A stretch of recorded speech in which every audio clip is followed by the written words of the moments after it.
আল্লাহ মালাকুল মাউত কে বলবেন, মালাকুল মাউত কি অবস্থা? বলবে সব শেষ।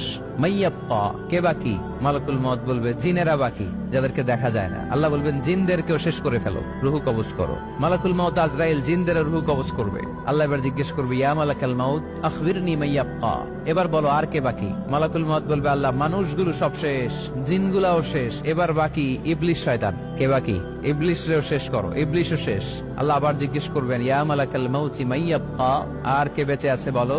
মালাকুল মাউত বলবে, আল্লাহ আপনার কথা অনুযায়ী পৃথিবীর সব মানুষের রুহু কবজ করলাম, সব জিনদের রুহু কবজ করলাম, ইবলিসের রুহু কবজ করলাম, এখন আছে শুধু ফেরেশতা। আছে কারা? যাও ফেরেশতাদের রুহু কবজ করো। ফেরেশতাদের রুহু কবজ হয়ে যাবে। এবার আল্লাহ জিজ্ঞেস করবেন, ইয়া মালাকাল মাউত আখবিরনি মাইয়াব্বা।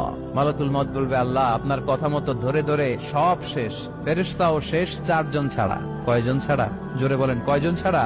ইসরাফিল, জিব্রাইল, মিকাইল, আজরাইল। আল্লাহ এই 4 জন আমরা বাকি। আল্লাহ বলবে, যাও ইযহাব ইনতালিক ইলা জিবরিল ওয়াকবাদ রূহা, জিব্রাইলের রুহু কবজ করো। ইযহাব ইলা ইসরাফিল ওয়াকবাদ রূহা, ইসরাফিলের রুহু কবজ করো। ইযহাব ইলা মিকাইল ওয়াকবাদ রূহা, রুহু কবজ করো। ওই 3 ফেরেশতাও শেষ। এবার আল্লাহ তাআলা জিজ্ঞেস করবেন, ইয়া মালাকাল মাউত আখবিরনি মাইয়াব্বা, হে মালাকুল মাউত আর কে বাকি আছে বলো? মালাকুল মাউত বলবে, আল্লাহ আপনার কথা মতো মানুষগুলো শেষ, জিনগুলো শেষ, ইবলিশ শেষ, আমার বাকি 3 ভাই ইসরাফিল, মিকাইল, জিব্রাইলও শেষ, শুধু আমি, শুধু আমি। আল্লাহ বলবেন, কেউ নাই? মালাকুল মাউত বলবে, না আল্লাহ কেউ নাই। এবার আল্লাহ তাআলা বলবেন, মালাকুল মাউত তুমি তো সবাই রে মারছো, এবার তুমি মরো, এবার তুমি মরো, তুমি মরো। শোনার সাথে সাথে মালাকুল মাউতের কাঁপুনি ছুটে যাবে, খিঁচুনি এসে যাবে ভয়ে। আল্লাহ বলবেন, কাঁপুনি দিয়ে তো লাভ নাই, কারণ কুল্লু নাফসিন যায়িকাতুল।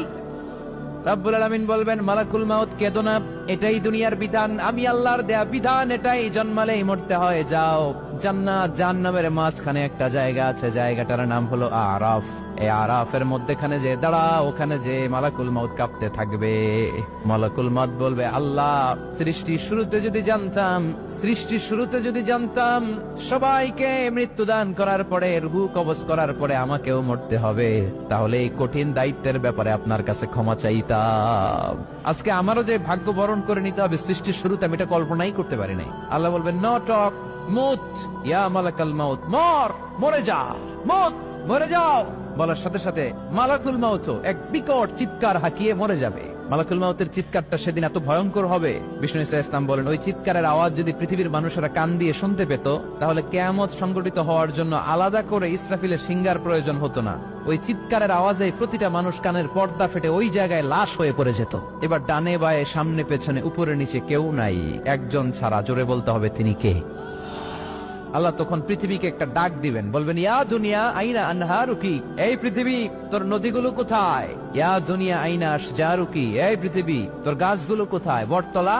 ইয়া দুনিয়া আইনাল জিবাল, তোর বড় বড় মাউন্ট এভারেস্ট পাহাড়, আলাস্কা পর্বতমালা, আলপস পর্বতমালা, এগুলো কোথায়? তুর পাহাড় আজকে কোথায়?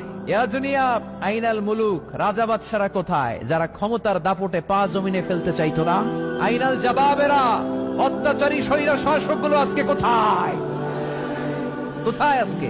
কোনো আওয়াজ নাই। আল্লাহ তখন হুঙ্কার দিয়ে বলবেন, লিমানিল মুলকুল ইয়াউম, who belongs the kingdom today. আল্লাহ চিৎকার দিয়ে বলবেন, আজকে ক্ষমতা কার? আওয়াজ করে বলেন, সেদিন ক্ষমতা কার?